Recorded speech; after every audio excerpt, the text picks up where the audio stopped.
Did I accidentally think this peppermint stick was a straw and try to drink my hot chocolate through it? Yes. Was that a bad thing? No. Hello everyone and welcome back to my channel. My name is Liliana and on this channel we discuss history and literature related topics, so make sure to subscribe if that interests you. For those who celebrate it, Christmas is coming and we all know what that means. Time for an overload of food with a questionably vague flavor of peppermint, an abundance of candles that smell like trees, and possibly existential dread over the overt materialism surrounding the holiday season. Various families and cultures from all across the world have so many different kinds of Christmas traditions. In the United States, some of the more mainstream traditions that we have are putting up a Christmas tree, giving presents, making gingerbread houses, or sending Christmas cards. And all of these originated from around the same time period, which is the early Victorian era. As the holidays were drawing nearer, I became curiouser and curiouser about the various holiday traditions that are practiced in the States and in other parts of the world. As we ourselves know from various things like TikTok challenges or hashtag trends on Instagram, when one popular person does something, it catches on relatively quickly. This is what happened in the mid-1800s when pictures of Queen Victoria and Prince Albert celebrating Christmas with their children began to appear in British magazines. Christmas hadn't been the most popular holiday during this point in time, but after these images started being spread around, as well as these traditions, it became a lot more popular. Christmas trees, gift giving, and Christmas cards all originated during the Victorian era. Let's start with Christmas cards. In 1843, there was a man named Henry Cole who was the director of the Victoria and Albert Museum, and he came up with the idea of the Christmas card. I have no idea why. I am clearly getting this information from an article which I will link in the description at the end. But he came up with this idea for a Christmas card, and he commissioned an artist to design a card with seasonal imagery on it, which said Merry Christmas on the top. He sent the finished product to some of his own friends and relatives and sold the ones that he didn't use.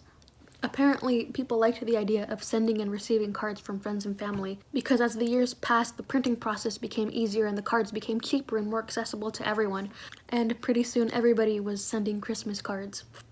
Another tradition that originated during the Victorian era was the idea of a Christmas tree with ornaments hanging from it and with presents underneath it.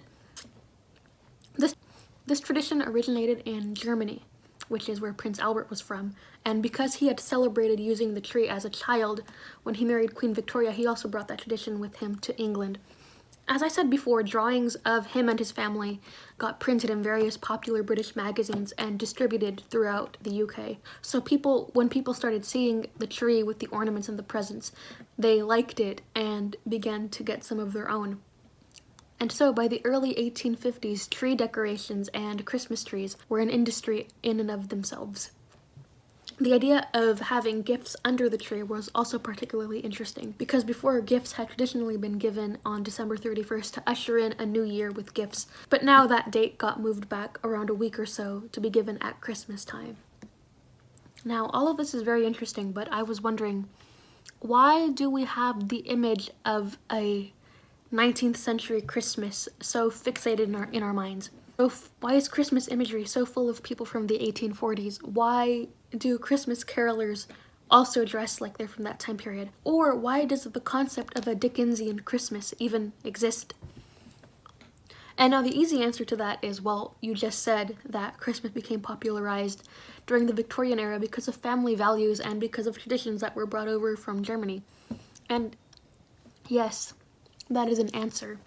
But that answer fails to include one vastly important thing, and that is the famous and beloved book by Charles Dickens, A Christmas Carol. Like I said earlier, Christmas hadn't been celebrated as much until around the 1840s or the 1850s, and A Christmas Carol was published in 1843. Charles Dickens thought Christmas was a very special holiday.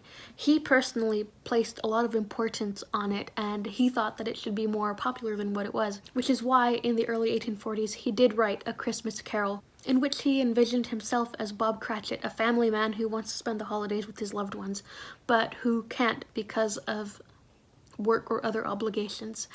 So yes, A Christmas Carol is a piece of literature that is basically a self-insert fanfic, much like the Divine Comedy. So as we have seen with so many other things in history, all of these different elements just kind of fell into place together at precisely the right time and created the idea of Christmas that we have today. Of course, the traditions that I have just named are not the only version of Christmas that are valid or that are practiced.